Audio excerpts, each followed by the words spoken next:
मेघना और तनिष्क की शादी लगभग 4.5 साल पहले हमारे सामने ही हुई थी।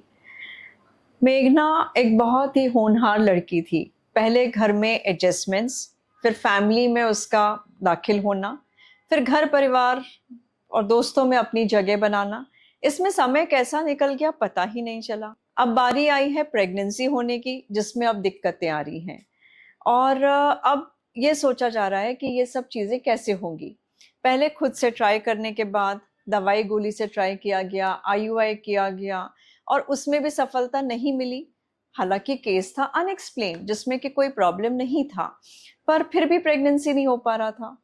आईवीएफ किया गया और मेघना के एम्ब्रियोज बनाए गए। काफ़ी अच्छे एम्ब्रियोज बने और 2 एम्ब्रियो ट्रांसफ़र करे गए, बाकी जो एक्स्ट्रा एम्ब्रियो थे उनको प्रिजर्व कर लिया गया। बीटा एससीजी की रिपोर्ट नेगेटिव आई, यानी प्रेगनेंसी नहीं हुआ। इसके साथ शुरू हुई डिप्रेशन की कहानी। वो एक जो चुलबुली लड़की थी, उसने तो यूं बोलो हंसना, बोलना, मुस्कुराना, लोगों से मिलना सब कुछ बंद सा कर दिया था। और अक्सर मेरे पास आया करती थी, मुझे फ्रोजन एम्ब्रियो नहीं डलवाना है क्योंकि मुझे अभी प्रेगनेंसी नहीं हो पाएगा, मुझे ऐसा अंदर से नहीं लगता है कि मुझे फायदा हो पाएगा। और बीच में कभी बाल गिर रहे हैं, कभी हाथ पैर दुख रहे हैं, कभी घुटना दुख रहा है, कभी मन नहीं लग रहा है, कभी अच्छा नहीं लग रहा है। ये सब चीज़ों के साथ आती रहती थी। कुछ समय आना बंद हो गया। बीच में मुझे उसकी मम्मी मिली बाजार में। मैंने कहा, अरे मेघना कैसी है? तो बोली, doctor now you should see her, now you should meet her. मैंने कहा, क्यों? क्योंकि अब नाउ मेघना is a change person. I said wow, that's really nice. और फिर मैं ये बात भूल सी गई। एक दिन अचानक मेघना मेरे पास आई और बोली, आंटी रिपोर्ट देखिए, मेरी रिपोर्ट पॉजिटिव है, I am pregnant, can you believe it? And I was looking at her thinking that wow, this is the best news I have got. मेघना के बॉडी में बहुत सारे चेंजेस आ गए थे। वो कैसे आए? उसने अपना पूरा रूटीन चेंज कर दिया था। It was change bye 360 degree.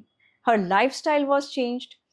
रात रात भर जगने वाली मेघना 2-3 बजे तक वीडियो या यूट्यूब या इंस्टा पे रील देखना, रील बनाना, कुछ गेम्स खेलना, वो पार्टी करना, ये सब चीजें हट के अब वो टाइम पे सोती थी, टाइम पे उठती थी। सुबह उठ के योगा करना, ना केवल उसको करना पर अपने हस्बैंड को भी उसने उस चीज के लिए प्रमोट किया और वो दोनों मिलके काफी एक्सरसाइज, योगा, ये सब चीजें चालू करा। So this was basically correcting the biological rhythm of the body, that is a circadian rhythm. इसके अलावा खाने पीने पे ध्यान। किचन पूरी तरह से changed. This was a positive investment. सारे प्लास्टिक्स हट गए, प्लास्टिक की जगह ग्लास और स्टील का किचनवेयर आ गया। जो कैसरोल्स होते थे उनको हटा दिया गया। माइक्रोवेव कुकिंग को हटा दिया गया। प्लास्टिक की बॉटल्स हट गई घर में से। पहले तो सास बड़ी परेशान हुई कि भाई ये हो क्या रहा है, मेरी बहू क्या कर रही है। But then finally she was made to understand that this is good for each and every one in the house. So this happened. इसके अलावा जो कॉस्मेटिक्स यूज करती थी उसमें काफी सारा बदलाव आया। कॉस्मेटिक्स जो थे वो ऐसे केमिकल्स जो खराब होते हैं, विच आर लाइक टॉक्सिन्स, वो हटा दिए गए और उसमें गुड कॉस्मेटिक्स आए जो which are more organic. Whether it was body lotion और शैम्पू और क्रीम्स और नेल पेंट्स और lipstick, these are small little things which can really cause problem. Why? Because these are all endocrine disrupting factors. Endocrine disruptors are some toxins or some chemicals which affect your body in a negative way.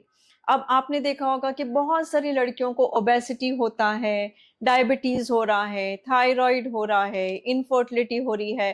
This can be related to defective lifestyle and their ingestion of wrong food items or use of bad chemicals in the cosmetics.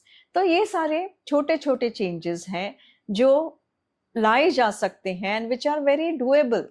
इसके अलावा जो receipts होती हैं, जो आप बाजार जाते हैं, जो आपको मिलती हैं, उसमें भी जो केमिकल्स होते हैं दे आर बैड।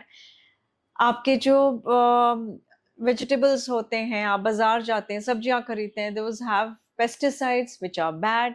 इसके अलावा काफ़ी सारे कपड़े होते हैं, जो क्लोथिंग्स होते हैं which are made out of polyester या रिंकल फ्री होते हैं, जितने उसमें एड ऑन होते हैं उतने केमिकल्स होते हैं which are really bad, and these are endocrine disruptors, जो आपके स्किन से जा सकते हैं, आप इनहेल कर सकते हैं या आप खाने में खा सकते हैं, इंजेस्ट कर सकते हैं।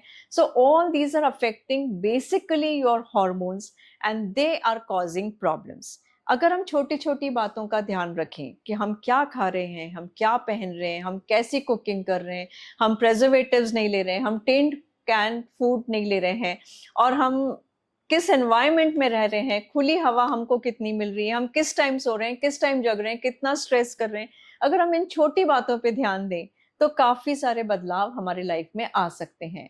और आपकी भी स्टोरी मेघना की तरह हो सकती है, जिसमें कि आप बहुत परेशान हैं, बहुत परेशान हैं, बहुत परेशान हैं, और एक दिन it comes to a positive report और आपका सब काम अच्छा हो गया। इसी तरह की इंफॉर्मेशंस के लिए you can contact us at Asian. We are there to help you.